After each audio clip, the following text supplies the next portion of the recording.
pagod na ako sa mga pananakit mo, Francis. Ilang taon ko rin pinagtiisan ng pang-aabuso mo dahil ayoko masira tong pamilya natin. Pero mali ako eh. Matagal na tong sira. Kaya ngayon mag-aaral sa balutan ka? At isasama mo pa ang anak natin? 20 anyos ng anak natin. May sarili na siyang pag-iisip. At mula pagkabata, nasaksihan niya ang mga pananakit mo sa akin. Kaya masisisi mo ba si Ana kung gusto niya sumama sa akin?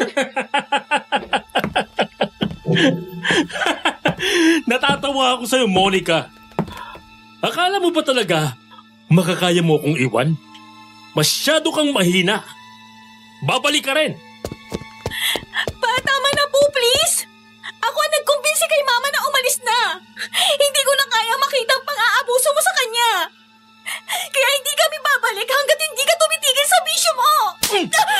Marunong ka nang sumagot. Huwag na huwag mo sasaktan ng anak natin. Anak ko rin naman si Ana. Kaya may karapatan akong... Ma! Bakit kami dalang kutsilyo? At bakit mo yan itinututok sa akin? Ano? Gusto mo akong saksakin? Kung kinakailangan, demonyo ka, Francis. Isang malaking pagkakamaling minahal kita at pinakasalan. Kinain na ng droga yung utak mo! Ma, bitiwan niyo na pang kutsilyong hawak niyo. Umalis na lang po tayo dito. Tara na po. Maswerte ka. Narito ang anak natin para pigilan ako. Kasi kung tayong dalawa lang nandito, wala akong pakialam kahit makulong ako. Mapatay lang kitang hayop ka! Walang hiya kang babae ka! Ma, tara na po.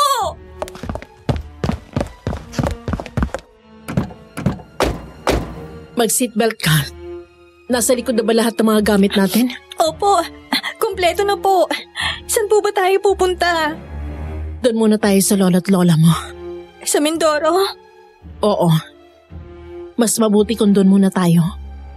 Malayo sa Maynila at hindi rin kabisado ng papa mong lugar na yon.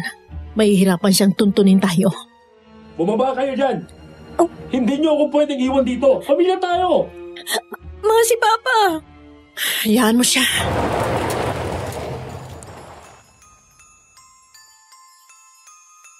Magandang araw, Sir Jupiter, at sa lahat ng mga listeners ninyo dito sa Kwentong Takip Silim. Tawagin niyo na lang po akong Ana. Nakatira ngayon sa Pasig. Pero ang kwentong isi-share ko sa inyo ay nangyari sa Mindoro noong 20 anyos pa lang ako, taong 1997. Lumaki po ako na nakikita ang pang-aabuso ni Papa sa mama ko. Nalulong po kasi sa alak, sugal at pinagbabawal na gamot si Papa. Kaya naman ako na mismo ang nagkumbinsi kay Mama na iwan na namin si Papa dahil sumusobra na talaga ang pang-aabuso nito. Sir Jupiter, mula sa pagkabata ay mahina na ang puso ko kaya naman overprotective talaga si Mama sa akin kahit nung nagdadalaga na ako. Buong akala ko po ay magkakaroon na kami ng panibagong simula sa Mindoro.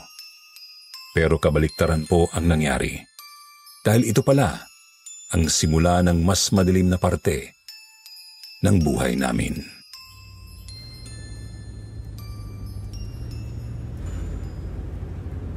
Grabe, ang haba ng biyahe natin. Buti na lang, nandito na tayo sa Mindoro. Oo nga eh. Nakatulog ka ba? Konti lang po. Kayo ang inaalala ko. Ang haba ng biyahe natin, kayo lang ang nagmamaneho. Nakatulog naman akong konti kanina sa barko. Oh, teka. Ano yun, Ma? Ba't nagkukumpulan ng mga tao sa may bakanting lote? Tsaka ang daming pulis. Crime scene ba yan? Hindi ko alam. Halika, tingnan natin.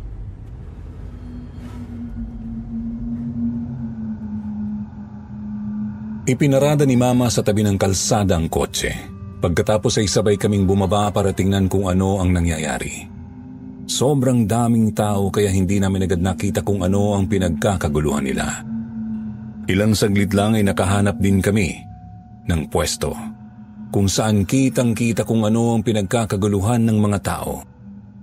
Nagulantang po kami nang makita ang nilalangaw na bangkay ng isang dalagita. Wala na itong mga mata. Nakabukas ang bibig, wakwak ang tiyan at halos wala nang natira sa lamang loob nito. Naliligo rin ito sa sariling dugo na unti-unti nang natutuyo. Sinong may gawa nito?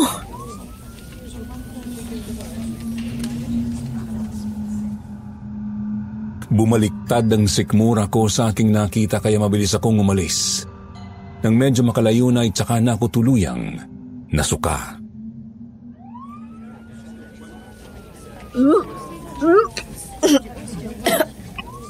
Anak, hindi na tayo dapat huminto pa dito.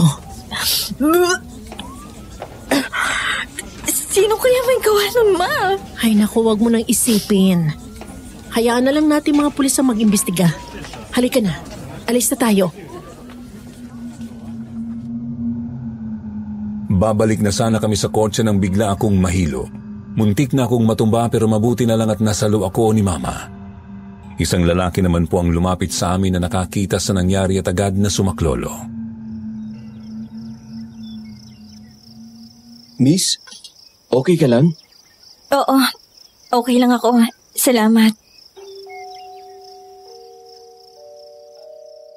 Nagtama ang paningin naming dalawa at napagtanto kong magkasing edad lang kami. Matangkad ang binatang nasa harap ko, makapal ang kilay, sunog ang balat at matipuno ang pangangatawan. Ako nga pala si Victor. Maraming salamat, Victor, sa concern mo. Medyo sumamala ang pakiramdam ang anak ko dahil sa nakita niya. Pero aalis na kami. Nando lang ang kotse namin. Sige po. Hatid ko na po kayo hanggang sa kotse ninyo. Tinulungan ni Victor si Mama na alalayan ako hanggang sa nakarating kami sa kotse. Halatang natuwa si Mama sa pinakita niyang kabaitan sa amin. Ibang-iba po siya sa mga lalaking nakilala ko sa Maynila. Salamat ulit, Victor, ha? Walang anuman po. Mga dayo po ba kayo rito? Laking Mindoro ako. Dito rin nakatira mga magulang ko. Ito anak ko naman si Ana, laki Maynila. At bata pa siya nung huling beses siyang nakapunta rito. Ganun po ba? Siguro ngayon niya lang din po nalaman ang mga nangyayari dito sa probinsya. May killer ba dito? Hindi lang basta killer, kundi aswang. Aswang? May aswang pa ba sa panahon ngayon? 1997 na. Nandito pa rin po sila, naghahasik ng lagim. Sa katunayan, marami na ang natagpo ang patay nitong mga nakalipas na buwan dahil sa aswang. Ako po mismo ay nakaengkwentro na ng aswang. Talaga? Oo. Isa kasing albularyo ang lolo ko. May mga ginagawa siyang pangontra sa aswang. At ako naman ay kasapi sa isang grupo ng mga kalalakihan na tumutugis ng mga aswang. Sige, Victor, alis na kami. Mahaba pa kasi ang biniyay namin at gusto na rin namin magpahinga. Sige po, mag-iingat kayo. Salamat, Victor. Paalam.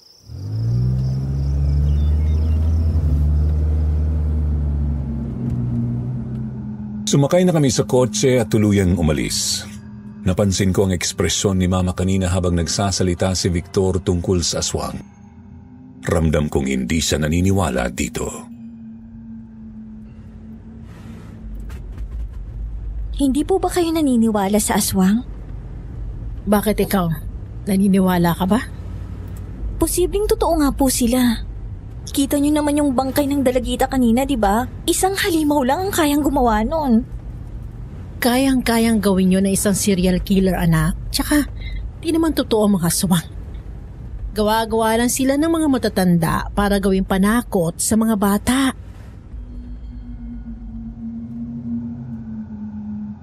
Hindi na lang po ako nagkomento dahil alam kong hindi ko na mababago ang isip ni Mama.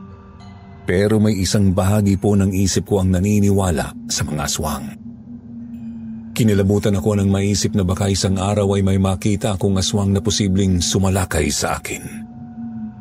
Tinanggal ko na lang ito sa isip ko dahil mas marami pa akong dapat isipin kaysa tungkol sa aswang. Pagkalipas ng ilang minuto ay nakarating na kami sa bahay ni Lola.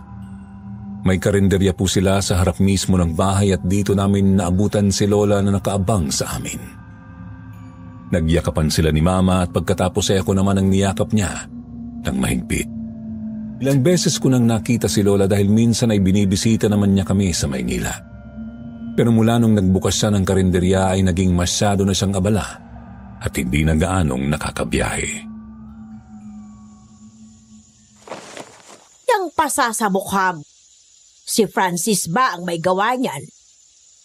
Ma, baka pwede pong wag na natin pag-usapan. Ewan ko ba sa'yo? Bakit ngayon mo lang naisip iwanan ang asawa mo? Ang tagal mong nagtiis. Hindi ka nga namin pinapadapuan ng langaw nung bata ka pa. Tapos magbubuhatan ka lang ng kamay ng magaling mong asawa. Ma naman eh. Naku, Apo. Alam mo ba nung tumawag ang mama mo sa akin nung nakaraang linggo para sabihin ang lahat sa akin? Ay, naku, parang gusto kong pumunta ng Maynila at patayin ang papa mo. Pabuti na lang at nakapagpigil ako. Ang mahalaga po, narito na kami at hindi na ako masasaktan ni Francis. Talagang hindi na. Nasaan po ba si Papa? Ay, naku, maagang umalis. Nasa sabungan na naman. Si Papa talaga hindi na nagbago. Sinabi mo pa, dadalhin na yata ng papa mo hanggang sa hukay ang pagiging sugarol niya. Ang tanda-tanda na, sugal pa rin ang inaatupag. Alicelia, handa na pong pagkain nyo. Ano ka ba, Cynthia? Nag-abala ka pa. Sabi ko naman sa'yo, ako nang bahala eh. Servidora ka dito sa karinderya, hindi ka namin katulong. Okay lang po. Hindi naman tayo masyadong busy ngayon sa karinderya. Ay, oo nga pala anak. Ito si Cynthia, ang bago kong servidora. Binigyan kami ng matamis na ngiti ni Cynthia. Sir Jupiter, lutang na lutang po ang kanyang kagandahan. Morena siya hanggang bewang ang haba ng buhok at matangkad. Sa tansya ko'y nasa 30 anyos na po siya. Napansin rin namin ang maliit na umbok sa kanyang tiyan, kaya nalaman kaagad namin na buntis siya. Nitong isang linggo lang nagsimulang magtrabaho dito si Cynthia. At masaya ako dahil sobrang sipag niya. Lumapit siya sa akin, naghahanap ng trabaho dahil buntis raw siya at basta nalang iniwan ang kanyang nobyo para sumama sa ibang babae. Ikinagagala ko kayong makilala. Ikinagagala ka rin namin makilala, Cynthia.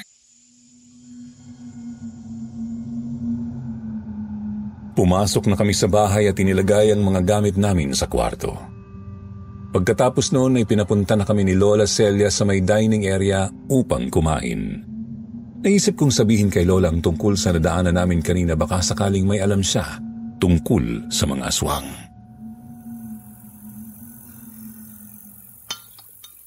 Naman, pati ba naman kayo naniniwala sa mga aswang-aswang na yan? At bakit naman hindi? Totoong may mga aswang, anak. Ilang buwan na nga silang naghahasik ng lagim dito eh. Ang dami na nilang biktima. Malay natin, baka may psychopath dito at hindi pa nahuhuli ng mga pulis. Anong psychopath? Aswang lang ang may kakayahang gumawa ng ganun kabrutal na krimen. Ay kaya kayong dalawa, mag-iingat kayo ha. Hanggat maaari, ay wag na kayong lalabas paggabi na. At bago matulog, siguraduhin nyo ring nakalak ang mga pinto at bintana. Hindi tayo pwedeng magpakampante sa panahon ngayon. Delikado. Si Mama talaga, oh. Hoy, wag mo nga akong pagtatawanan dyan, ha? Aba, ikaw, Monica, ha? Nakatira ka lang ng Maynila, eh. Hindi ka na naniniwala sa aswang. Baka magsisi ka sa huli. Kahit naman pong dito pa ako nakatira, ay hindi na ako naniniwala sa mga aswang. Ay, dito na pala ang maganda kong anak at apo. Pa! Mano po, Lolo? Oh, nandito na pala ang magaling mong ama. Bakit kaya hindi na lang siyang salakayin ng aswang para mabawasan ang mga sugarol sa mundo? Oy, Celia, magdahan-dahan ka nga sa pananalita mo. Totoo naman na. Wala ka nang ginawa kundi maglustay ng pera sa pagsusugal. Ay, ang aga-aga pa eh. tinatalakan mo na ako. Ang sakit talaga sa tenga nitong mama mo, Monica. Ana, apo, pasensya ka na sa bunganga ng lola mo, ah. Pinagli kasi yan sa machine gun. Tama na yan pa. Halika na, kain na po tayo. Pagkatapos kumain ay umalis na naman si Lolo Temyong para pumunta sa sabungan. Umuwi lang pala siya saglit dahil nakalimutan niya ang wallet niya. Pero nakita niya kami kaya kumain muna siya kasama kami. Narinig ko ang pag-uusap nilang dalawa ni Mama.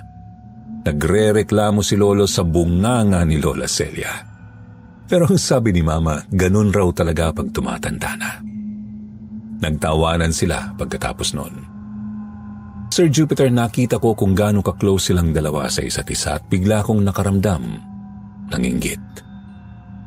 Sana ganun rin kami ni Papa. Pero hindi kami nagkaroon ng pagkakataong maging close dahil masyadong nakatuon ang isip niya sa pagbibisyo. Sige na anak, magpahinga ka na. Gabi na, sigurado ako napagod ka kakatulong kanina sa karinderya. Medyo nakakapagod nga po. Pero nag-enjoy naman ako. Tsaka masaya rin kasama si Cynthia. Oo, tama ka. Maganang loob ko sa kanya. Kayo po, Ma. Kumusta kayo? Ako? Mukha ba ako hindi okay? Mama naman, maglulukuhan pa ba tayo? Kilala ko kayo. At saka alam ko namang hindi madali ang lahat ng to sa'yo. Sa kabila ng pang-aabuso ni Papa, alam ko namang mahal mo pa rin siya. At hindi madaling iwan ang isang taong mahal mo para gawin ang tama. Tama ka. Sa kabila ng lahat, mahal ko pa rin siya. Pero ang pagmamahal na tong sumira ng buhay ko, ng buhay natin. Kaya masaya ako na sa wakas, nagawa ko na rin siyang iwan. Nandito na tayo, anak. Ito na, ang panibagong simula para sa atin.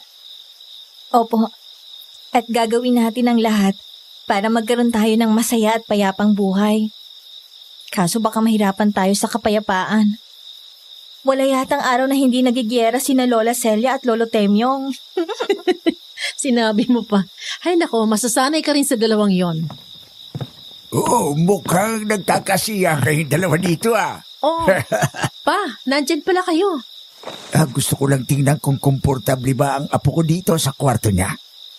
Opo, Lo. Maluwang tsaka maaliwalas po itong kwarto ko. Oh, mabuti naman kung ganon. Huwag ka mag-alala po, ha? Aalagaan ka namin dito. Ako na ang tatay yung ama mo. Binalas ka lang talaga sa ama mo. Pa. Oh, bakit? Totoo naman, ah. Huwag lang talagang magkakamaling pumunta dito ang magaling mong asawa. Hindi ako magdadalawang isip na patayin siya. Iitaking ko siya. Itak talaga?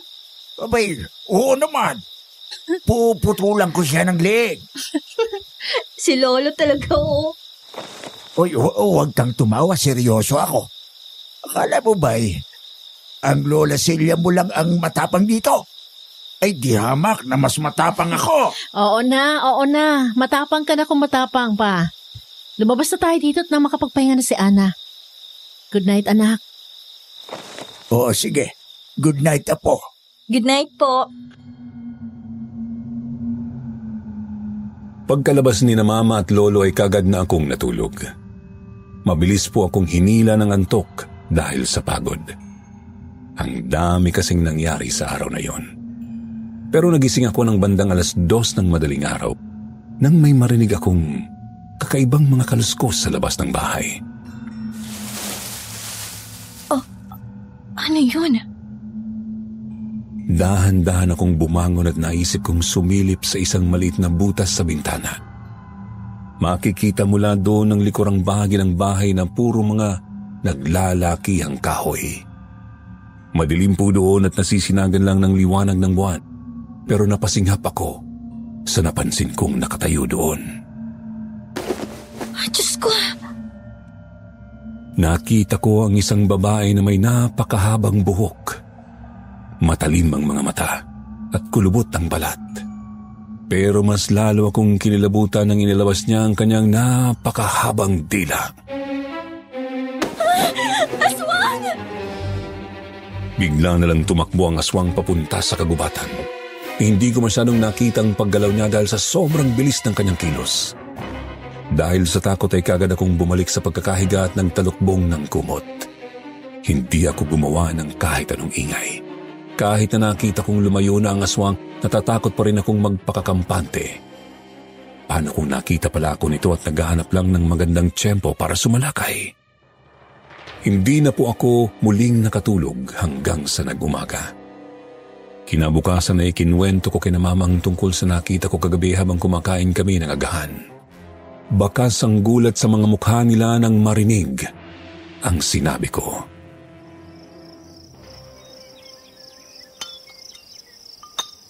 Sigurado ka ba sa nakita mo? Hindi ka ba namalikmata lang? Sigurado po ako, Ma. Hindi pa ako pwedeng magkamali sa nakita ko. Babaeng aswang baka mo ang nakita mo. Opo. Napakahaba ng buhok niya. Kumikilos ito na para bang isang sandata. Tapos ang haba rin ng dila niya. Kubot. Kubot ang nakita mo. Isa itong uri ng babaeng aswang. At tama ka. Kaya nitong gamitin ang mahaba nitong buhok bilang sandata. Hindi kaya't ang aswang na nakita ng apo natin ang siya rin nasa likod ng patayan dito sa ating probinsya. Posible. Kaya dapat lang na huwag tayong maging kampante. Magdubli ingat tayong lahat. Hinawakan ni Mama ng mahigpit ang kamay ko at sa pagkakataong ito ay naramdaman kong naniniwala na siya sa aswang. Alam naman kasi niya na hindi ako magsisinungaling at hindi ko rin sasabihin sa kanilang ganong klaseng bagay kung hindi ako sigurado dito. Sa kabila ng takot ay pinilit pa rin po naming mamuhay ng normal. Palagi akong tumutulong sa karinderya ni Lola. Nagsiserve ako ng mga pagkain. Naglilinis ng mesa at naghuhugas rin ng mga pinggan. Si Mama naman ay tumutulong rin sa pagluluto ng mga ulam. Magaling pong magluto si Mama kaya hindi nakakapagtaka na maraming customers ang nagustuhan ang luto niya. Lalong pumapatok itong karinderya dahil sa luto mo. Ang galing mo pala talagang magluto. Nagmana ka sa mama mo. Nako, salamat. Nakakahiya naman. May hidden talent po talaga tong si Mama sa pagluluto. Kaya nga ang dami kong nakakain pag siyang nagluluto eh. Asus, bulera. Ang ganda-ganda mo talaga, Ana. Hindi ako nagsasawang tingnan ng mukha mo. Para kang isang prinsesa. Ate Cynthia naman, nakakahiya. Pero salamat po. Hindi. Totoo ang sinasabi ko. Alam mo, sana babae itong anak ko. At sana ay maging kasing ganda mo siya. Hindi kaya't pinaglilihaan mo itong apo ko, Cynthia. Abay, hindi rin naman kita masisisi. Sa ganda ba naman ng batang to, malanghel ang mukha, makinis, kutis, porcelana. Tama po kayo. Baka nga pinaglilihaan ko tong si Ana. Nginitian ako ni Ate Cynthia habang nakatitig siya sa mukha ko. Sir Jupiter, bukod sa naaasiwa ko dahil hindi naman ako sanay tumanggap ng papuri, hindi ko po maipaliwanag kung bakit biglang bumigat ang pakiramdam ko. Bakit parang may mali? Pero bago pa ako makapag-isip ay biglang may dumating na lalaki at lumapit kay Lola. Nagkasalubong ang mga mata namin. Bahagya siyang ngumiti at nag-iwas ng tingin na parabang nahihiya sa akin. Hindi ko naman maintindihan kung bakit. Ay, salamat. Sa wakas ay narito na rin ang mga pangontra sa aswang na hiningi ko. Ay, pakisabi sa lolo mo, salamat ka. Malaking tulong to. Tuwang-tuwa si Lola habang tinitingnan ang mga pangontra sa aswang na nasa loob ng maliit na bag na dala ni Victor. Sige po, maiwan ko po muna kayo dito. Maghuhugas lang ako ng pinggan. Saktong-sakto ang dating ng mga to. Alam mo ba, kagabi, may nakitang apo ko na aswang doon sa likod ng bahay namin. Isang kubot yatang nakita niya eh. Kubot? Parang matagal na akong walang naririnig na kubot dito sa atin ha. Malay natin, baka dayo ang aswang na yon. O di kaya'y magaling lang talagang magtago. Ay, siya nga pala iho. Ito ang anak kong si Monica. Galing siyang Maynila pero dito na ulit siya titira. At ito naman ang apo kong si Ana. Nagkakilala na po kami. Tinulungan niya ako nung nahilo tong si Ana nang makita yung biktima ng aswang. Ay, ganun ba? Ay, mabuti naman at magkakilala na pala kayo. Malapit sa akin ang batang to. Magkaibigan kasi kami ng lolo niyang albularyo. Kaya para ko na ring apo itong si Victor. Bilib na bilib ako sa batang ere. Matalino, mabait, masipag. At kita niyo naman, ang guwapo. Lola Celia talaga oh. Eh, nagsasabi lang naman ako ng totoo. Ay, maiba nga ako iho. May nobya ka na ba? O di kaya'y may nililigawan na? Nako, wala po. Ay, mahusay. Kung gano'n ay, pwede pala kayong maging magkaibigan nitong apo kong si Ana. Ang ganda-ganda ng apo kong ito. Bagay na bagay kayo. Lola, ano ba? Nakakahiya po. Ay, nagbibiro lang. Eh, alam nyo naman ako, matanda na. Wala nang mapagkatuwaan sa buhay, kaya ganun. Naku ma, tama na yan. Victor, pagpasensyahan mo na tong mama ko ha. Ayos lang po. Sanay na ako dyan kay Lola Celia.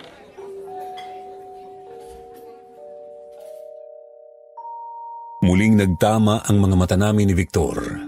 Kagaya kanina, siya na naman ang unang nag-iwas ng tingin. Napansin ko rin po na parang namumula ang mukha niya. Gusto ko tuloy isipin na nahihiya siya sa akin. Pero bakit naman? Hindi kaya'y gusto niya rin ako? Natawa na lang ako sa sarili ko. Hindi tama na mag-isip ako ng kung ano-ano. Isa pa, ang dami pa naming dapat na ayusin sa buhay namin ni Mama. Hindi ako sigurado kung iyon ang tamang panahon para isipin ko ang pag-ibig. Wala ka bang napapansin? Na ano po? Nitong mga nakaraang araw, parang napapadalas ang pagbisita ni Victor dito. Eh, close po sila ni Lola, di ba? Para na rin siyang apo ni Lola Celia. Kaya hindi nakakapagtaka na bumisita siya dito. Oo, pero ikaw naman ang madalas niyang kinakausap kapag pumupunta siya dito. Hindi ang lola mo. At saka dati naman, hindi siya ganito kadalas pumunta dito. Kaya malakas talaga ang kutob ko na may gusto sa'yo si Victor. Ate Cynthia talaga. Sus, alam ko namang kinikilig ka dyan eh. Sige na, huwag mo nang pigilan ang kilig mo at hindi naman kita husgan. Hindi naman ako kinikilig ah. Oh, eh bakit kasing pula ng kamatis yung pisngi mo? Kung ano-ano na lang kasing napapansin mo. Hindi ako magtataka kung isang araw, aakyat na yan ang ligaw sa'yo. Malabong mangyari yon. Anong malabo? Sa ganda mong yan, hindi nakakapagtaka na nabighani sa'yo si Victor. Tumitingin ka ba sa salamin? Hindi mo ba talaga alam kung gaano ka kaganda? Salamat po. Kaya nga kita pinaglilihian, di ba? Nako, pag naging kasing ganda mong anak ko, pag-aartistahin ko talaga. Kayo talaga? Kausapin mo nga tong anak ko. Sabihin mo, huwag niya akong pahirapan pag manganganak na ako.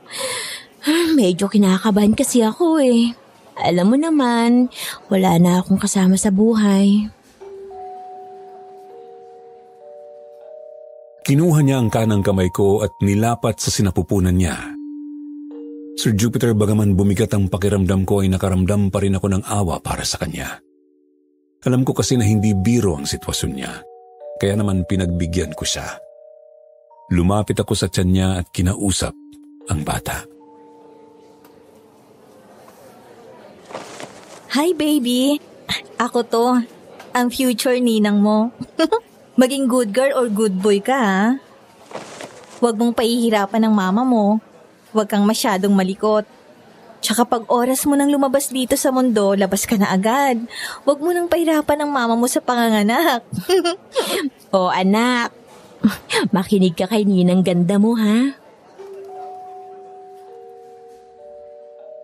Magsasalita pa sana ulit ako pero hindi ko na natuloy. Bigla kasing sumama ang pakiramdam ko. Umikot ang paningin ko at biglang nanghina ang mga tuhod ko. Muntik na akong bumagsak sa sahig. Buti na lang at sinaklolohan ako ni Ate Cynthia at ni Victor na nakita pala ang nangyari sa akin.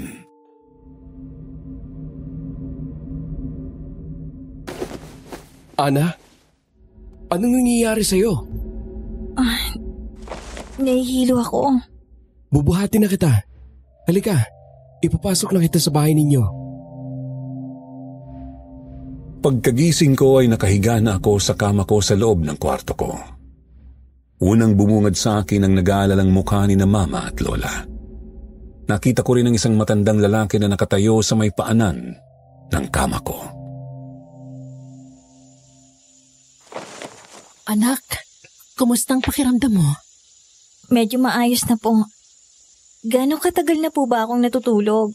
2 oras. Tinawag namin si Mang Delphine, ang lolo ni Victor.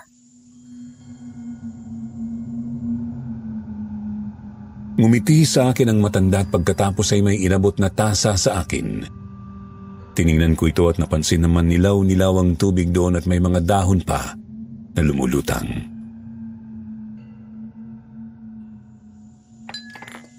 Kailangan mo itong inumin, Ineng, upang mas maging maayos ang pakiramdam mo.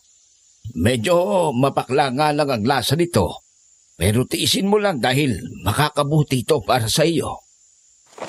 Sige na, apo, inumin mo na. Kaibigan ko itong si Delphine at ilang beses ko nang napatunayan kung kaano siya kahusay na albularyo. Sige po. Dahan-dahan kong ininom ang nasa loob ng tasa. Tama nga si Mang Delphine. Mapakla nga ang lasa nito. Pikit mata ko na lang itong inubos at pinigilan ang sarili kong sumuka.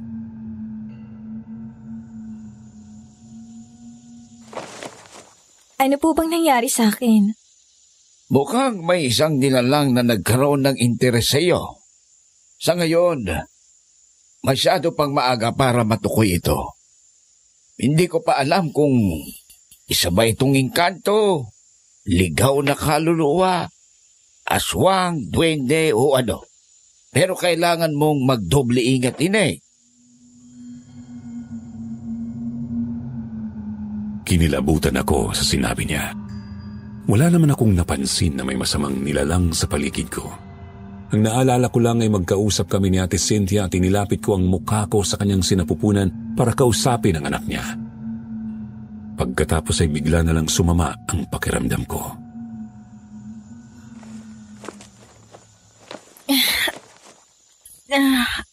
Inaantok po ako. Isa iyan sa mga epekto ng pinainom ko sa iyo. O sige, magpapahingay na muna natin uli si Ana. Huwag kayong mag-alala dahil maayos na ang kalagayan niya ngayon.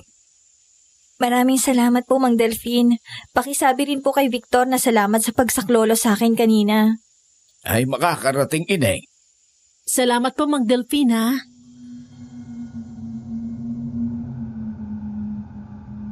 Kaagad akong nakatulog ulit nang lumabas sila. Hindi ako sigurado kung gaano katagal na akong natutulog noon pero nagising ako ng bandang 2:30 ng madaling araw. Uhaw na uhaw ako kaya naisip kong bumaba sa kusina para kumuha ng tubig. Binilisan ko ang kilos ko dahil medyo kinikilabutan ako. Nasa isip ko pa rin kasi yung sinabi ni Mang Delphine. Pagkatapos kong uminom ng tubig ay babalik na sana agad ako sa kwarto pero natigilan ako nang marinig kong may nag-uusap sa labas ng kusina.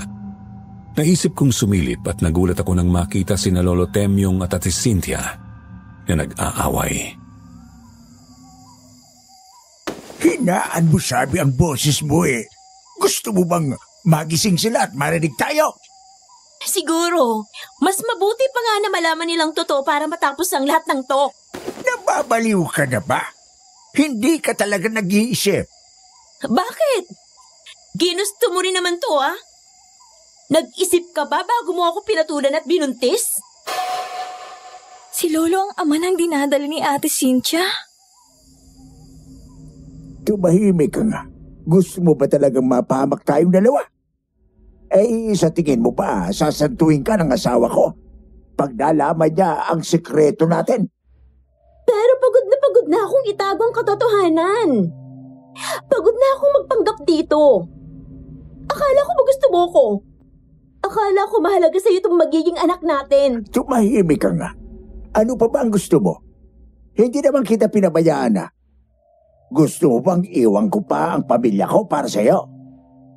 Alam mo namang hindi yan pwede. Kulang pang binibigay mo sa akin. Hindi naman talaga pagmamahal mo ang habol ko eh.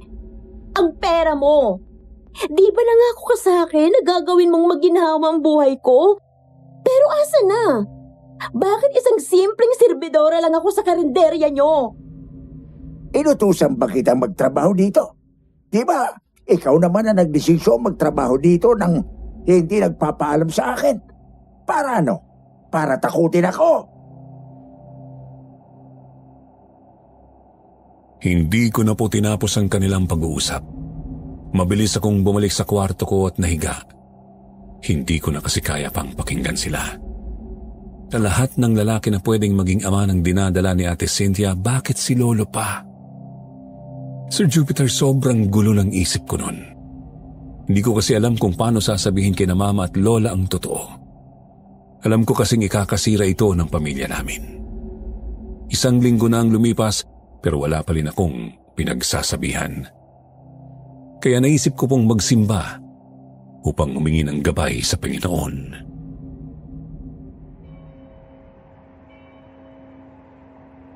Lord, gabayan niyo po ako upang magkaroon ng lakas ng loob na gawin ang tama.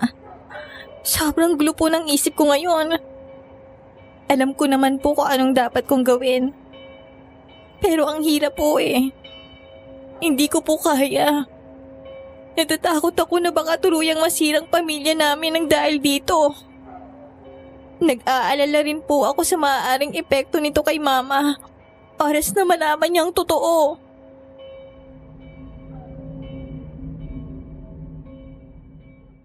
Pagkatapos kong magdasal ay gumaan kahit papaano ang aking pakiramdam. Nahihirapan pa rin po ako noon pero mas nagkaroon ng liwanag ang aking isip. Alam kong konti na lang at magkakaroon ako ng lakas ng loob na gawin ng tama. Pauwi na sana ako noon galing simbahan nang makasalubong ko si Victor. Kumusta ka na? Maayos naman. Hindi pala kita napasalamatan ng personal sa pagtulong mo sa akin. Wala yon. Nag-alala lang talaga ako sa iyo. Pero masaya ako makita na maayos ng kalagayan mo. Oo, hindi na sumasama ang pakiramdam ko. Ang galing pala talagang albularyo ng lolo mo. Makakarating sa kanya. Sigurado akong matutuwa yon. Oo nga pala, Ana. May sayawan kasi bukas sa may plaza. Kung ayos lang sa'yo, gusto sana kitang isama bukas ng gabi. Masaya yon. Baka lang gusto mong gumala kahit sandali. Talaga?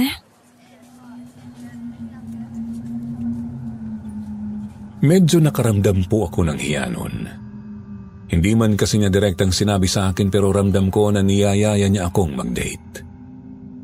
At sa totoo lang, gusto ko rin naman po talaga si Victor. Pero gusto ko siyang bigyan ng pagkakataon at gusto ko rin namang pagbigyan ng aking sarili. Kaya pumayag po ako at kitang-kita ko ang pagliwanag ng kanyang mukha. Talaga? Sigurado ka ba? Bakit? Gusto mo bang bawiin ko? Hindi. Yun naman pala eh.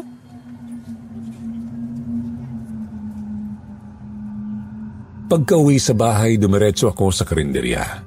Hinanap ko agad si Mama para magpaalam sa kanya tungkol sa lakad ko bukas ng gabi.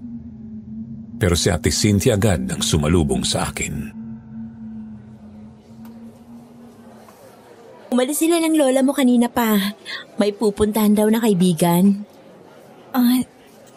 Ganun ba? Sige, balik na lang ako dito mamaya pag nakauwi na sila. Sir Jupiter, hindi ko po nagawang salubungin ang kanyang mga mata dahil bumabalik sa isip ko ang narinig kong usapan nila ni Lolo. Nakakamangha ang galing niyang umarte na para bang wala siyang tinatagong malaking sikreto. Sandali lang, Ana. Pwede ba kitang makausap? Ano po yun? Napansin ko kasi na parang iniiwasan mo ko nitong mga nakaraang araw. Halos hindi mo ako kinakausap. At parang hindi ka makatingin sa akin. May nagawa ba akong mali? Pasensya na. Marami lang akong iniisip. Kung may problema ka, pwede mo naman sabihin sa akin eh. Handa akong makinig at tulungan ka. Pero wag mo naman akong iwasan. Alam mo namang ikaw ang pinaglilihan ko, di ba? Ate Cynthia, pasensya na. Pero masama kasing pakiramdam ko eh. Sa susunod na lang tayo mag-usap. Magpapahinga muna ako. Sige. Halatang ayaw pa niya akong paalisin pero wala na siyang nagawa nung nagsinungaling ako na masama ang pakiramdam ko. Nagmamadali akong pumasok sa bahay para hindi niya na ako matawag. Hindi pa talaga ako handang harapin siya. At sa totoo lang hanggat maaari ayoko nang lumapit sa kanya. Alam ko kasi na peke ang mga pinapakita niya sa harap namin. Ibang-iba siya nung silang dalawa lang ni Lolo ang magkausap. Kinagabihan, nagulat ako nang biglang pumunta si Victor sa bahay para ipagpaalam ako. Hindi ko po ito inasahan pero dahil dito ay mas napatunayan kong mabuti siyang tao. Siyempre naman, pwedeng-pwede. Naku, napakabait mo talagang bata ka at ikaw pa mismong nagpaalam para sa apo ko. Siyempre naman po. Ako ang nagiya sa kanya eh. Basta mag-iingat lang kayo ha. At huwag rin kayo masyado magpapagabi. Opo. Huwag po kayo mag-alala dahil ihahatid sundo ko po si Ana. Hindi rin naman po kami gaanong magtatagal. Masaya ako na magde-date kayo. Para naman makalabas-labas rin dito sa bahay ang apo ko, paminsan-minsan. Lola, hindi po kami magde-date. Ano bang tawag sa gagawin nyo? Ikaw ang isasama niya sa sayawan, di ba? Kayong dalawa lang naman ang papasyal. Wala kang nobyo at wala rin naman siyang nobya. Wala akong masyadong alam sa kalakaran ng mga kabataan ngayon. Pero di ba, pwede na yung maituring na date. Lola naman eh. Nagkatawanan na lang po kami dahil sa mga biro ni Lola. Pero sa totoo lang, masayang-masaya po ako nung panahong yun. Pakiramdam ko kasi parang bumabalik sa normal ang buhay ko. Mas lalo pa akong sumaya nung sumunod na gabi nang dinala na ako ni Victor sa sayawan. Ang daming tao, lahat ay nagkakasiyahan. Nalalapit na pala ang fiesta kaya maraming mga nagtitinda sa paligid. Pinakilala ko ni Victor sa mga kaibigan niya at natuwa ko dahil kahit paano ay nadagdagan ng mga kakilala ko sa probinsya. Mababait naman silang lahat at winelcome nila ako sa grupo nila. Hindi kami gaanong nagtagal sa sayawan dahil siksikan ng mga tao. Lumabas na lang kami at naupo sa isang bakanting silya sa may plaza habang umiinom ng palamig. Nakakatuwa mga kaibigan mo, mga palabiro. Di mo aakalain na mga kagaya mo rin sila. Nanunugis ng aswang.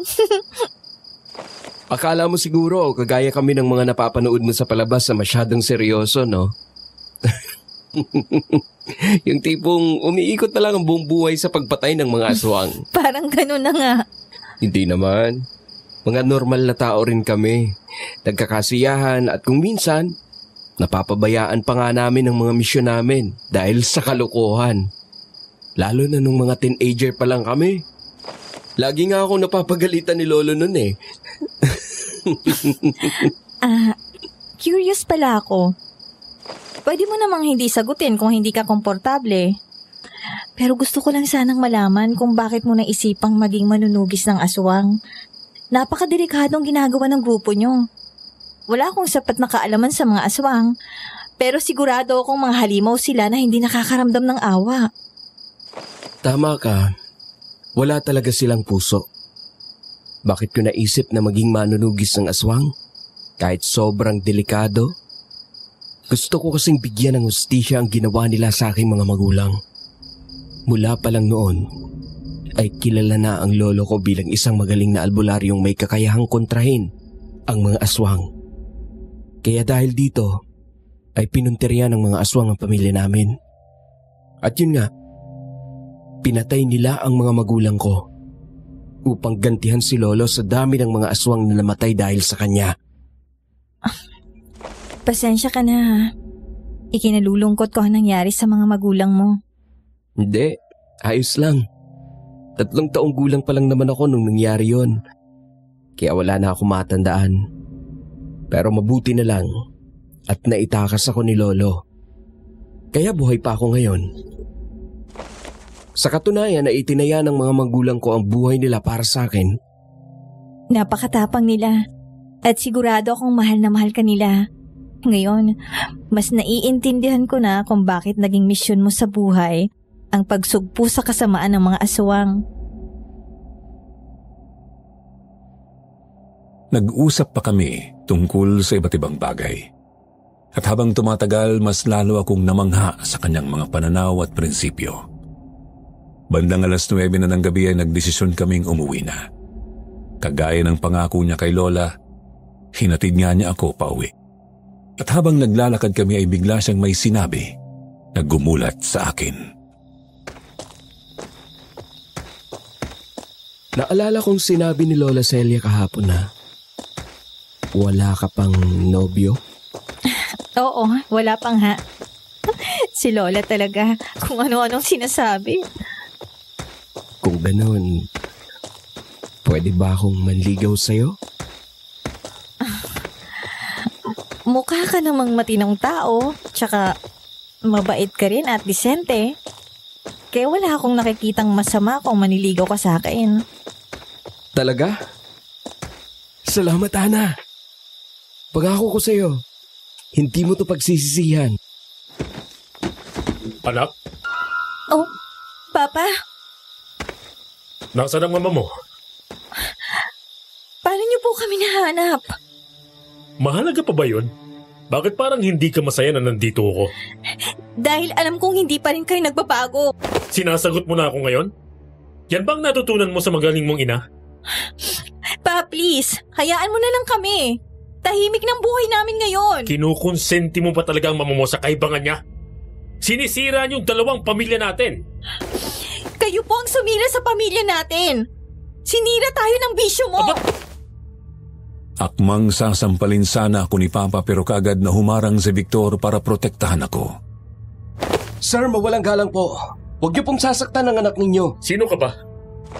Bakit ka ba nakikialam dito? Kaibigan po ako ni Ana. Kaibigan ka lang naman pala eh.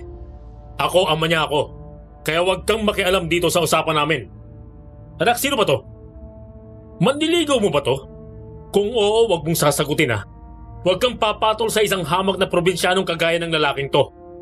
Wala ka namang mapapala dito eh. Huwag niyo naman po akong insultuhin. At bakit may angal ka? Paano ba? Nagulat po ako nang bigla na lang sinuntok ni Papa sa Victor dahilan para matumba ito. Hindi pa nakontento si Papa at muli na naman niya itong sinugod pero sa pagkakataong ito ay napuno na si Victor at lumaban na. Tama na! Tumigil na kayo! Ano ba? Takbo! Bilis! Takbo! Bigla pong huminto si Victor at nanlaki ang mga mata. Sinundan ko ang tinitingnan niya at laking gulat ko nang makakita ng isang aswang na nasa likod ni Papa. Ito mismo ang aswang na nakita ko sa likod ng bahay namin. Isang babaeng aswang na kasing kulay ng putik ang balat, matalim ang mga mata nito at mahaba ang mga kuko. Pero mas kapansin-pansin ang napakahaba nitong buhok na tila may sariling buhay kung kumilos. Pumulupot sa katawan ni Papa ang buhok ng aswang. Sinubukan niyang manlaban pero sadyang malakas ito sa kanya. Bitiwan mo siya! Tulong! Tulungan niyo ako! Sinubukang tumulong ni Victor pero wala rin siyang nagawa. Mabilis na kasing hinila ng aswang si Papa at dinala sa madilim na kagubatan. Tulong! Tulong! Si Papa, tulungan natin siya! Wag! Hindi ka pwedeng sumunod sa kagubatan. Masyadong delikado. Pero... Halika, ihahatid muna kita sa inyo. Pagkatapos ay tatawagin ko ang mga kasamahan ko. Kami na ang pupunta sa kagubatan. Tara, bilisan na natin! Pagka-uwi sa bahay ay kagad kong sinabi kina Mama ang tungkol sa nangyari. Mabilis namang umalis si Victor para tawagin ang kanyang mga kasamahan. Mag-iingat kayo! Kayo rin. Huwag kayong lalabas ng bahay. Ang lakas rin naman talaga ng loob ng magaling mong asawa na pumunta dito. Pagkatapos ng mga pang-aabuso niya sa iyo. Sinundan ka pa niya dito sa probinsya. Pa, hindi na po yan mahalaga sa ngayon. Hindi niyo po ba narinig ang sinabi nila? Kinuha ng aswang si Francis at dinala sa kakahuyan. Oo, galit ako sa asawa ko at wala na rin akong planong balikan siya. Pero hindi ko naman gustong mamatay siya o malagay sa peligrong buhay niya. Baka ito na ang karma sa lahat ng kasamaang ginawa niya sa iyo. Pwede ba, Temyong? Tumahimik ka na lang. Hindi ka nakakatulong Tama lang ang nangyari sa kanya. Mas mabuti pang mamatay na ang walang kwentang lalaki yon. Anong klaseng lalaki ang kayang saktan ang asawa niya? Bakit, Lo? Hindi ba't sinasaktan niyo rin naman si Lola? Anong sabi mo? Sir Jupiter, siguro'y masyado lang akong emosyonal ng gaming yon pero hindi ko po napigilan ang aking sarili. Sa kabila kasi ng kasama ni Papa, nasaktan pa rin ako sa mga sinabi ni Lolo. Pareho kami ni Mama. Sa kabila ng galit ko kay Papa, ama ko pa rin siya. At hindi ko kailanman gugustuhin na may mangyaring masama sa kanya. At hindi ko matanggap ang mga masasakit na salitang sinabi ni Lolo sa kanya, lalo na't alam kong may malaki rin namang kasalanan si Lolo. Narinig ko pong usapan niyo ni Cynthia. Ano? Teka, naguguluhan ako. Temyo, anong sinasabi ni Ana? Ano ang pinag-usapan niyo ni Cynthia? Pinagpawisan si Lolo at namutla. Ni hindi niya magawang salubungin ang tingin ni Lola. Sagutin mo ko. Bakit ayaw mong magsalita? Ano bang narinig mo, anak? Si Lolo ang ama ng dinadala ni Ate Cynthia. Ano? Pa, totoo ba yun? Hayop ka? Hindi ka na nakontento sa paglulustay mo ng pera. Nagawa mo pa akong pagtaksilan. Sheila, pwede ba tumigil ka na? Masisisi mo ba ako kung naghanap ako ng kaligayahan sa ibang babae? Pagod na ako sa iyo. Sawang-sawa na ako sa pagbubunganga mo. Wala ka nang ibang ginawa kundi pag-initan ako. Pa, hindi pa rin po yan sapat na rason para makipagrelasyon kayo sa ibang babae. At si Cynthia pa talaga? Parang yun na po yung anak. Nabibigay niya ang pangangailangan ko. Napapasaya niya ako. Naririnig mo bang sarili mo? Hindi ka ba kinikilabutan? Iharap mo nga sa akin ang babae mo. Ang kapal ng mukha niyang magtrabaho sa karinderya ko. Wala akong kaalam-alam. Pinapasweldo ko na palang mismong babae sumisira sa pamilya ko. Huwag kang mag-alala. Pahihintuin ko na siya sa trabaho. Saan ka pupunta? Sa babae mo? Malayo dito. Pa, huwag ka nang lumabas. Alam niyo namang delikado na sa labas kapag gabi. Mas mabuti pa ngang makasalubong ko ang aswang nang mapatay ko na ang halimaw na yon. Hoy, Temyong! Bumalik ka dito! Sinubukan po naming pigilan si Lola na umalis pero sa huli ay hindi kami nagtagumpay. Alalang-alala na kami noon sa loob ng bahay. Hinintay namin ang pagbabalik ni Victor upang balitaan kami kung ano ang nangyari. Hindi kami mapakali at wala ni isa sa amin ang nakatulog.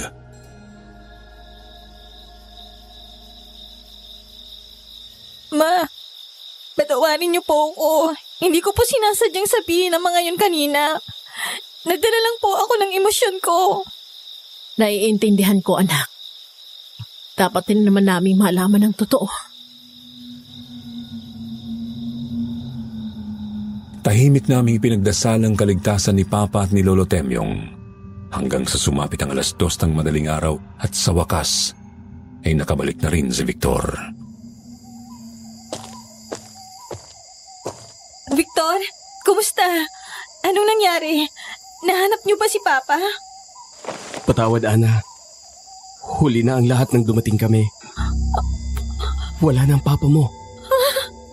Hindi na rin namin nahanap ang aswang. Diyos ko. Wala na si Francis.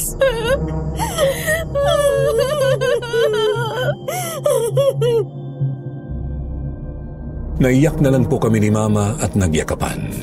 Sobrang bilis ng mga pangyayari ng gabing yun. Hindi ko inasahan na susundan kami ni Papa sa probinsya. At higit sa lahat, hindi ko inasahang mawawala siya sa amin sa napakabrutal na pangyayari. Wakwak na raw ang katawan ni Papa nang maabutan ni na Victor sa gubat.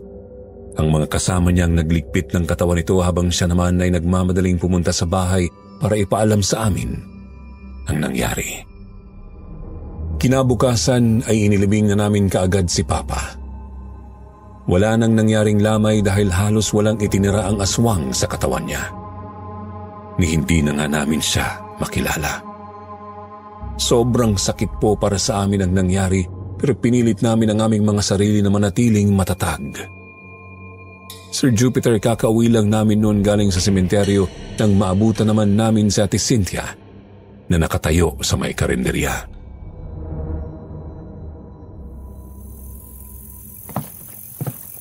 Nabalitaan kong nangyari. Monica, Ana, ikinalulungkot ko. Ay, nasan si Temyong? Si Mang Temyong? Hindi ko po alam. Wala po ba siya sa bahay niyo?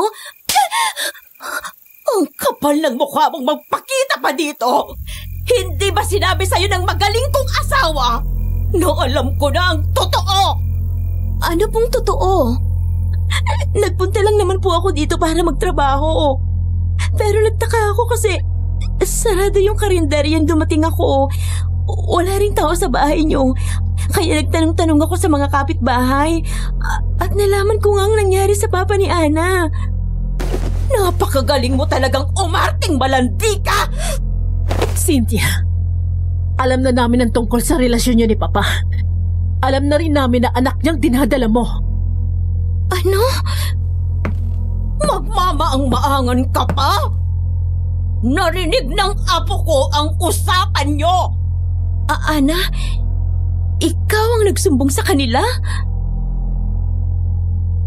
Bumagsak ang mga luha niya at bakas sa mukha niya ang sakit. Para bang pinagtaksilan ko siya. Ginawa ko lang ang tama. Walang kasalanan ng apo ko. Tama lang na nagsumbong siya. Ang tagal niyo na siguro akong niloloko ni Temyong. Mga walang hiya kayo! Hindi ka pa nakontento? Nagtrabaho ko pa talaga dito! Ang kapal ng mukha mo! Aling Celia! Tumahimik ka! Biglang sinugod ni Lola Celia si Ate Cynthia. Pinaulanan niya ito ng sampal at sabunot. Sinubukan naming pigilan si Lola pero ayaw niya talagang magpaawat. Bagaman may kasalanan si Ate Cynthia, hindi ko pa rin maiwasang mag-alala para sa kanya dahil buntis siya. Patuloy lang si Lola sa pagsabunot sa kanya at ni hindi man lang nakalaban si Ate Cynthia. Hanggang sa nangyari na nga ang kinatatakutan ko. Tuluyan siyang natumba at napansin namin ang dugong tumulo sa kanyang binti. Diyos ko! Si Ate Cynthia!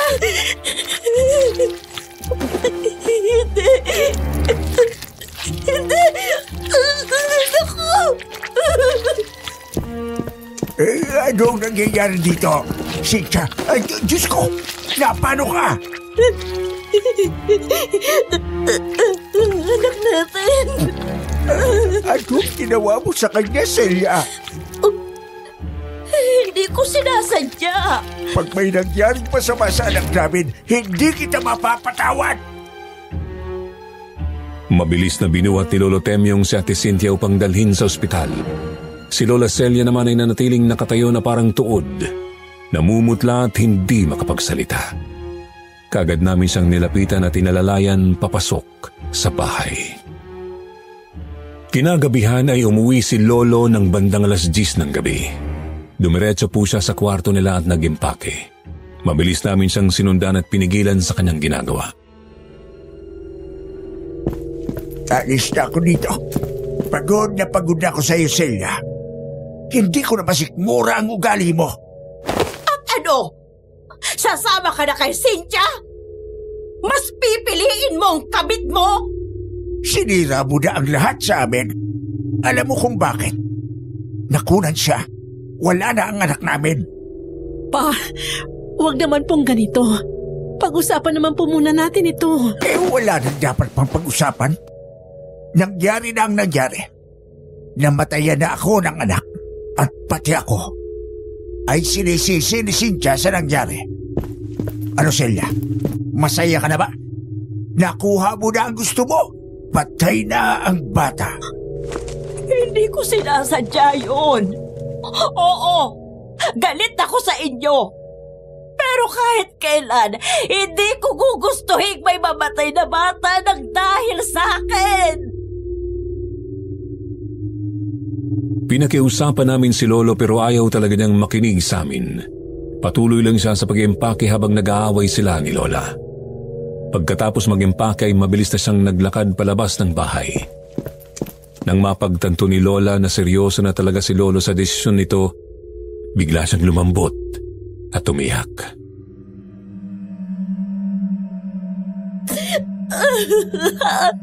Temyong, huwag mo namang gawin to sa akin.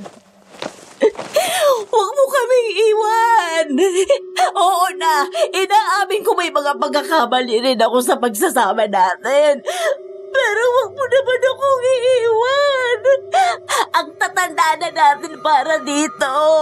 Buo na ang pasya ko. Hindi nyo na mababago pa ang isip ko. Pa, huwag kang umalis. Nakikiusap ako. Pasensya ka na, anak. Temyong! Sa huli ay wala na nga po kaming nagawa ng tuluyang lumayas si Lolo. Iyak nang iyak si Lola, kaya mabilis namin siyang inalalayan papasok sa kwarto. Pinainom namin siya ng tubig, inalo hanggang sa kumalma kahit papano. Nagdesisyon rin kami ni Mama na doon na lang sa kwarto ni Lola matulog para tabihan siya. Pero bandang 2:00 ng ating gabi, nagising kami sa isang katok.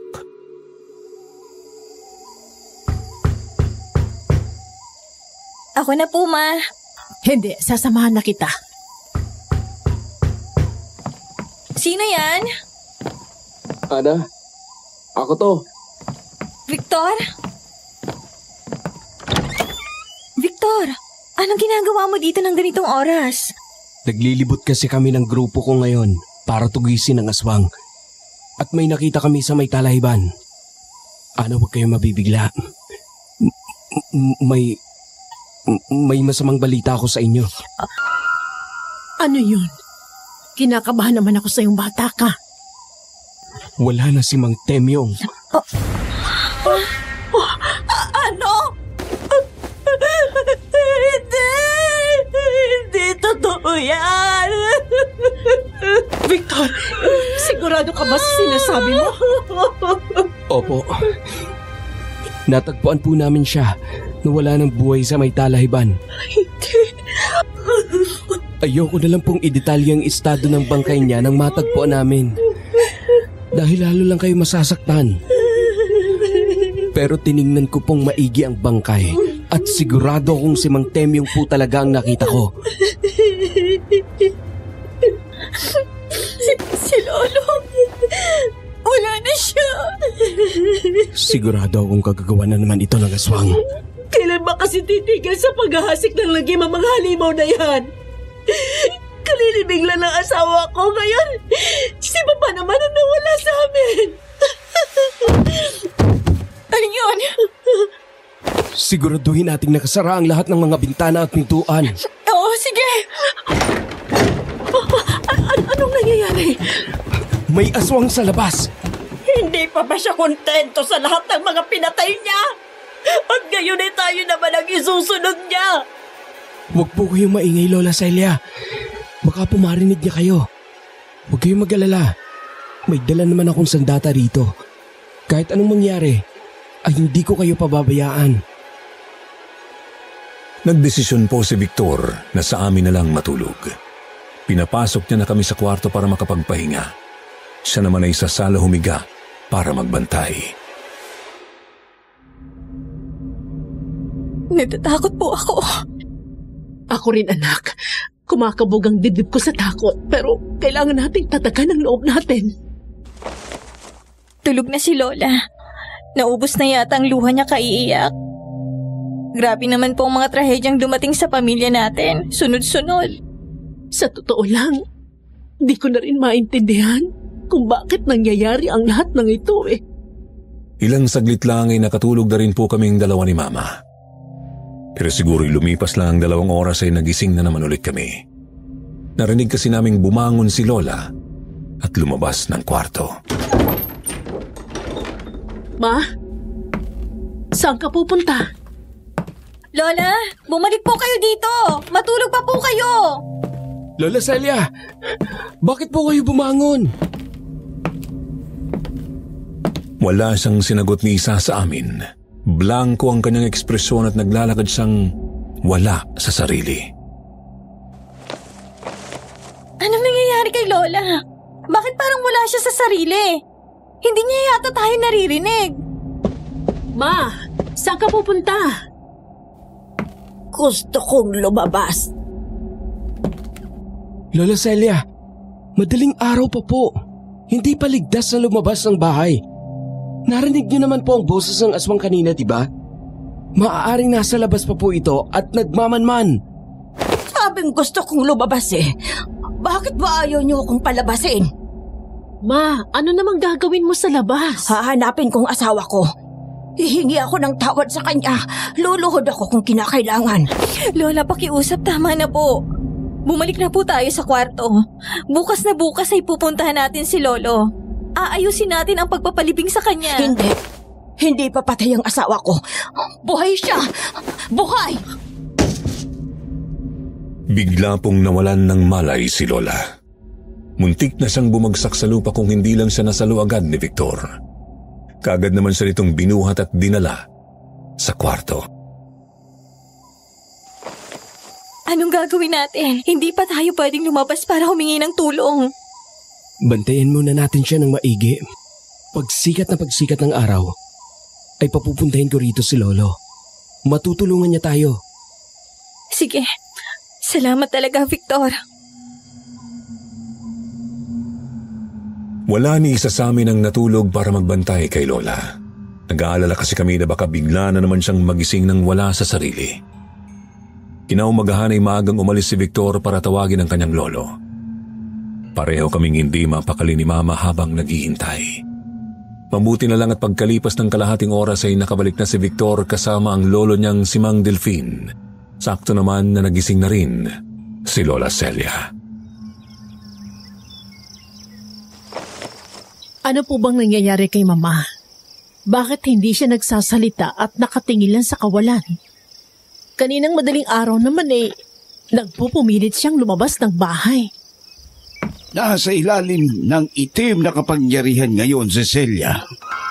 Ano po? Isang aswang na may kalaman sa itim na kapangyarihan ng kalaban natin ngayon. Bakit siya naman ito gagawin kay Mama? Ramdam ko ang nag-aapoy na galit ng aswang na ito sa iyong ina. Masyado itong makapangyarihan. Magsasagawa ako ng ritual upang itaboy ang sumpa. Pero tatapatin ko na kayo. Hindi ito magiging madali. At hindi ko rin maipapangakong magtatagumpay ako.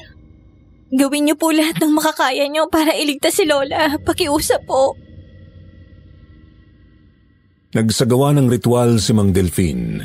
Pinausukan niya si Lola. May mga sinambit siyang salita na hindi namin maintindihan at may pinainom rin siya ditong tubig na hinaluan ng halamang gamot. Nakatulog si Lola pagkatapos noon. At umasa kami na paggising niya ay babalik na siya sa normal. Gabi na, pero hindi pa rin gumigising si Lola. Kanina pa siya tulog. Hayaan muna natin siya. Babalik na po ba siya sa normal paggising niya? Umaasa akong yan ang mangyayari pero kagaya ng sinabi ko kanina, hindi ako makakapangako sa inyo na gagana ang ginawa kong ritual. Masyadong malakas ang sumpa. Pero hindi ako titigil. Kung kinakailangan kong sumubok ng ibang ritual at iba't ibang klase ng panggagamot, ay gagawin ko. Sir Jupiter, sa kasamaang palad, ay hindi nga po nagtagumpay si Mang Delfin. Hindi sila umalis ni Victor sa bahay upang bantayan si Lola. Kasalukuyan kaming nasa kusina noon ng bandang 10:00 ng gabi. Nag-uusap kami habang umiinom ng kape sina Mama at Mang Delfin.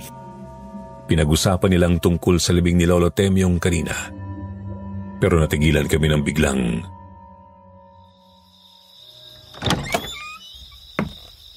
Ma? Celia, kumusta ang pakiramdam mo? Kailangan kong lumabas.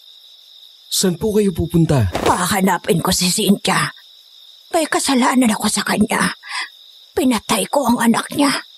Kailangan kong humingi ng tawad. Lola, gabi na po. Hindi na ligtas lumabas ng bahay. Bukas niyo na po gawin yan. Hindi. Hindi ko na ito maaaring ipagpabukas. Mabilis na tumakbo si Lola pero mabuti na lang at kaagad na naisara ni Victor ang pinto bago pa ito tuluyang makalabas. Ano ba? Hindi mo ba narinig ang sinabi ko? Palabasin mo ko! Anong nangyayari kay Mama? Hindi pa ba nawawala ang sumpa? Bakit wala na naman siya sa sarili niya? Mukhang hindi nga gumana ang ginawa kong ritual. Galit na galit si Lola nang hindi talaga namin siya pinalabas. At nagulat na lang po kami nang bigla siyang naging histerikal. Pinagtatapon niya ang mga gamit sa bahay. Palabasin niyo ako! Kailangan kong lumabas! Lola, tama na po! Sinubukan namin siyang pigilan pero nagulat kami sa ipinamalas na lakas ni Lola Celia. Tinulak niya kaming dalawa ni Victor dahilan para pareho kaming tumilapon sa sahig. Anak! Lo, masyadong malakas si Lola Celia. Hindi pang karaniwan ang lakas niya at hindi namin siya makakayang pigilan. Ma! Mabilis kaming tumayo nang makita naming binubuksan ni Lola ang pinto. Tumakbo kami upang pigilan siya pero huli na ang lahat dahil tuluyan ang nakalabas si Lola. Kaagad namin siyang hinabol sa labas ng bahay pero natigilan kami nang makitang huminto si Lola at biglang lumuhod. Cynthia, patawarin mo ako! Hindi tumugon ang aswang. Nakatitig lang ang kanyang matalim na mata sa amin. Sigurado po akong ito mismo ang aswang na nakita kong kumuha kay Papa. Pero mas maliwanag ang paligid sa pagkakataong ito kaya mas nakita ko ang kanyang itsura. Nung una ay nagtaka ko kung bakit tinawag ni Lola na Cynthia ang aswang. Pero hindi nagtagal ay napansin ko na rin ang pagkakapareho ng kanilang itsura. Si Ate Cynthia nga! Ano? Tingnan niyong mabuti ang itsura niya. Si Ate Cynthia nga ang aswang! Sa wakas ay napansin mo rin ako. At oo, tama ka. Isa nga akong aswang. At ang aswang na to ang tatapos sa mga buhay nyo. Tumigil ka na, Cynthia. Hindi ka magtatagumpay sa binabalak mo. Huwag kang makikialam dito, tanda. Patawarin mo ako! Pinatay mong anak ko. Kaya hindi kita mapapatawad. Abang nag-aaway sila, hindi namin namalaya na dahan-dahan na palang kumikilos si Victor. Nagkatinginan kami at sumenya sa akin na huwag akong mag-ingay. Sakto naman na gumalaw ang napakahabang buhok ng aswang. Pinupulupot ni Cynthia ang buhok niya sa katawan ni Mama. Sasakalin niya si Lola gamit ang kanyang buhok. Ate Cynthia, maawa ka, huwag mong gawin to. Nakikiusap ako sa'yo. Huli na ang lahat. Wala na kayong magagawa para pigilan ako. Katapusan na ng matandang to. Hindi! Ibinaling niya ang kanyang tingin kay Victor na siyang pumutol sa buhok niya gamit ang matalim nitong kutsilyo. Hindi ko hahayaang magtagumpay ang isang kampo ng dilim na kagaya mo! Pakialamero ka! Sisiguraduhin kong pagsisisihan mo ang pakikialam sa mga plano ko! Hindi ako natatakot sa iyo, Cynthia! Tatapusin ko na ang kasamaan mo sa gabing ito! Hawak ang kanyang patalim na ganda si Victor sa laban. Ngunit masyadong mabilis at mapangasar ang aswang. Nagsimulang magsayaw si Cynthia sa paligid ni Victor at nagmistulang hangin ang katawan nito na umiiwas sa bawat tangkang pag-atake ni Victor. Apo, mag-iingat ka! Ituon mo ang buong atensyon mo sa kanya! O Polo, huwag po kayong mag-alala. Hindi ako magpapatalo sa kanya. Kahanga-hanga ang iyong katapangan. Pero tingnan natin kung hanggang saan yung lakas mo! Sa isang iglap ay sinubukang abutin ni Cynthia ang braso ni Victor gamit ang kanyang matatalim na kuko. Mabuti na lang at mabilis na nakailag si Victor at sumagot ng isang matinding suntok dahilan para tumilapon sa lupa ang aswang. Mukhang lalong nag-alat si Cynthia! Victor, mag-ingat ka! Mabilis na bumangon si Cynthia, hindi nagpaawat. Makikita sa kanyang mga mata ang sumisiklab na demonyong apoy. Tumalon siya at nagbigay ng isang sunod-sunod na sipa at hampas, ngunit sa bawat atake, nakailag si Victor gamit ang kanyang lakas at liksi. Sisiguraduhin kong sa pagtatapos ng gabing to ay aagos ang dugo mo sa lupa! Nabalot kami ng takot nang sumigaw ng sobrang lakas ang aswang habang pumapasok siya sa kanyang mas malalim na anyo. Mga anino sa paligid ay umiikot sa kanya, parabang naging mapanganib na armas na pinagsama-sama. Ngunit sa kabila ng takot, hindi pa rin nagpatinag si Victor. Apo, huwag kang matakot! Suot mo ang medalyon! Hinawakan ni Victor ang kanyang kwintas na medalyon. Sa hula ko ay isa itong anting-anting. Nagsimula siyang magdasal gamit ang isang lengguaheng hindi ko maintindihan. Anong ginagawa niya? Huwag kang mag-alala. Alam ng apo ko ang kanyang ginagawa. Itinuro ko sa kanya kung paano gamitin ang medalyon. Habang lalong nagdidilim ang paligid, pumulot ng lakas si Victor mula sa suot na medalyon. Tila kinuha naman ng aswang ang pagkakataong yon para umatake. Pero ang hindi niya alam, kahit nagdarasal si Victor ay hindi pa rin nawawala ang atensyon nito sa laban. Bago pa makalapit si Cynthia sa kanya ay sinalubong na niya ito ng kutsilyo.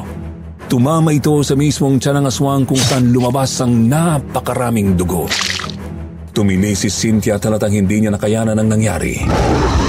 Hindi pa tumigil si Victor at paulit-ulit siyang sinaksak. Katapos ay kumuha pa ito ng buntot pagi at inihampas ng maraming beses sa nanghihinang aswang. Mamatay ka na, alimaw ka! Sir Jupiter, sa kabila ng nangyari ay hindi pa rin nagpasindak si Cynthia at pinilit na bumalik sa kanyang anyong tao. Ngunit ang kanyang anyo ay unti-unting naging malabo. Ang purong kayamanan ng kanyang kasamaan ay nagiging isang madilim na anino. Hindi ito maaari! Mabilis na hinalikan ni Victor ang kanyang medalyon at sa pagdinig sa mga tinig ng kanyang mga ninuno, siya'y tumayo ng matatag. Walang mas matatag sa puso ng isang tao.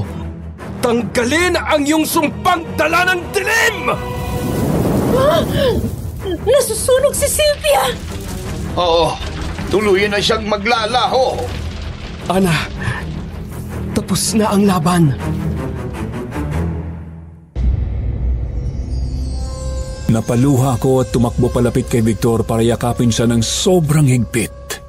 Sabay naman kaming napatingin kay Cynthia na unti-unting naging isang abo na basta na lang tinangay ng hangin. Ma! Lola! Bigla naman pong nawalan ng malay si Lola Celia. Mabuti na lang at nasa tabi niya lang si Mama para alalayan siya. Pinagtulungan namin siyang dalhin sa kanyang kwarto upang pagpahingahin. Huwag kayong mag-alala. Magiging maayos na ang lagay niya. Hindi ko na kailangang magsagawa pa ng ritual. Patay na si Cynthia. Kaya't wala na ring bisa ang kanyang sumpa. Salamat naman. Tama po si Mang Delphine. Pagkagising ni Lola ay nagbalik na nga siya sa normal. At hindi na niya maalala ang mga nangyari nung wala siya sa sarili. Pakiramdam raw niya ay galing siya sa isang mahabang tulog. Halos hindi nga siya makapaniwala nung kinuwento namin sa kanya ang mga nangyari. Nagdesisyon kaming ibenta na ang bahay sa Mindoro at bumalik sa Maynila kasama si Lola Celia. Habang inaasikaso namin ang pagbebenta sa bahay ay unti-unti rin po kaming nagkamabutihan ni Victor. Umabot rin kasi ng ilang buwan bago namin nabenta ang bahay. Kaya bago pa man kami bumalik ng Maynila, sinagot ko na si Victor. Tiniis po namin ang long-distance relationship sa loob ng 5 taon. Nang mamatay si Mang Delphine ay nagdesisyon na si Victor na sundan ako sa Maynila dahil wala na rin naman siyang ibang kasama sa buhay. At mula noon, hindi na kami naghiwalay. Hanggang sa ikinasal kami at nagkaroon ng 3 anak. Sana po'y nagustuhan niyo ang kwentong pinadala ko. Maraming salamat po sa pagkakataong ito. God bless us all.